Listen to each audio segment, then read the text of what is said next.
ಇಂದೇ ಡೌನ್ಲೋಡ್ ಮಾಡಿ ಮತ್ತು ನಿಮ್ಮ ನೆಚ್ಚಿನ ಶೋಗಳನ್ನು ಆನಂದಿಸಿ. ನನ್ನ ಪ್ರಯತ್ನ ನಾನು ಮಾಡ್ತೀನಮ್ಮ.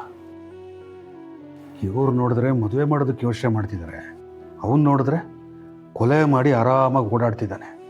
ಮುಂದೆ ಏನೇನು ಕತೆನೋ ಏನೋ. ಚಿರು, ಈ ಸಲ ಪರೀಕ್ಷೆನಲ್ಲಿ ಚೆನ್ನಾಗಿ ಮಾಡಬೇಕು. ಸರಿ ತಾತ. ಲಕ್ಷ್ಮಿ, ಬರ್ತೀವ ವೀಣಾ? ಒಂದು ನಿಮಿಷ. ಈ ವೀಣಾ ನನ್ನ ಕೈಯಲ್ಲಿ ಫುಲ್ ಖರ್ಚು ಮಾಡಿಸಿ ಈ ಅಪ್ಪ ಅಮ್ಮಗೆ ಅಂತ ಅದು ಏನೇನು ತಂದಿದ್ದಾಳ.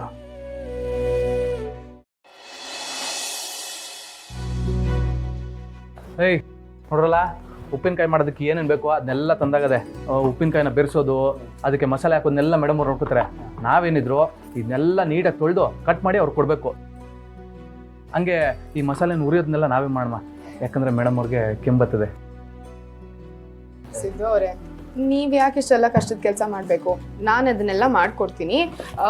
ಎಲ್ಲ ರೆಡಿ ಆದಮೇಲೆ ನೀವು ಹೋಗಿ ಅದನ್ನ ಅಂಗಡಿಗೆ ಕೊಡಬೇಕು, ಅಷ್ಟೇ ನಿಮ್ಮ ಜವಾಬ್ದಾರಿ. ಹಾಂ ಮೇಡಮ್ ಅವರೇ, ಕೆಲಸನ ಎಲ್ಲರೂ ಸೇರಿ ಮಾಡೋಣ ಅಂತ ಅನ್ಕೊಂಡಾಗ ನೀವು ಒಬ್ಬರೇ ಮಾಡೋದಕ್ಕೆ ಹೆಂಗೆ ಸಾಧ್ಯ? ಅದಕ್ಕೆ ಒಂದ್ ಕೈ ಹೊಡೆಯೋ ಚಿಟಿಕೆಗಿಂತ ಎರಡು ಕೈ ಸೇರಿ ಹೊಡೆಯೋ ಚಪ್ಪಾಳೆ ಒಳ್ಳೇದಲ್ವೇ? ಹೌದು, ಅದಕ್ಕೆ ನಮಗೂ ಖಾಲಿ ಕೂತು ಸಾಕಾಗ್ಬಿಟ್ಟೈತೆ.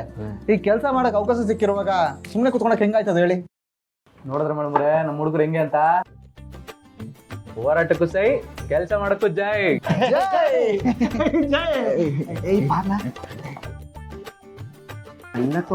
ಒಂದೊಂದು ತಗೊಂಡೋಗ್ಲಾ?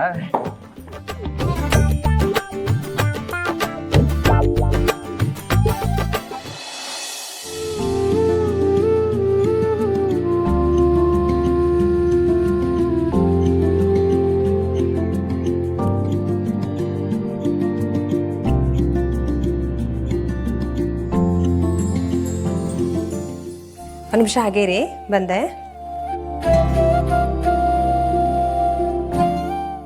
ಅತ್ತೆ, ಅಯ್ಯೋ, ಇದು ನಿಮ್ಗೆ. ಬಾವಾ, ವೀಣಾ, ಏನಮ್ಮ ಇದೆಲ್ಲ?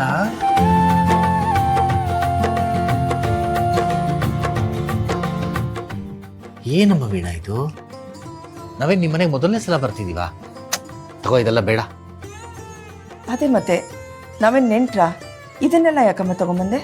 ಅತ್ತೆ, ಮಾವ, ಈ ಮರ್ಯಾದೆನೆಲ್ಲ ನಮ್ಮನೆ ಗೃಹ ಪ್ರವೇಶ ಸಮಯದಲ್ಲೇ ನಾವು ಮಾಡಬೇಕಾಗಿತ್ತು. ಆದ್ರೆ ಅವಾಗ ಸಂದರ್ಭ ಸರಿ ಇರಲಿಲ್ಲ, ಏನೂ ಮಾಡೋಕ್ಕಾಗಲಿಲ್ಲ. ನಿಮ್ಮ ಮನಸ್ಸಿಗೆ ಬೇಜಾರು ಮಾಡಿದ್ದಕ್ಕೆ ಅನಿಸುತ್ತೆ. ಆಮೇಲೆ ನಾವು ತುಂಬ ತೊಂದರೆ ಅನುಭವಿಸಿದ್ವಿ. ನನ್ನ ಮನಸ್ಸಿಗೆ ಸಮಾಧಾನಕ್ಕಾದರೂ ನೀವು ಇದನ್ನೆಲ್ಲ ತಗೊಳ್ಳೇಬೇಕು, ಇಲ್ಲಾಂದರೆ ನಮಗೆ ತುಂಬ ಬೇಜಾರಾಗುತ್ತೆ ಅಲ್ವೇನ್ರಿ?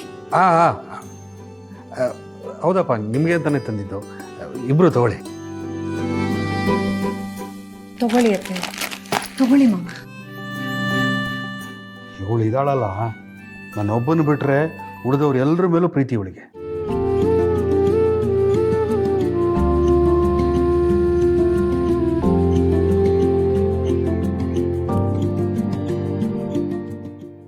ಬರ್ತೀವಪ್ಪ ಸಂತು. ಸರಿ ಸರಿಯಪ್ಪ.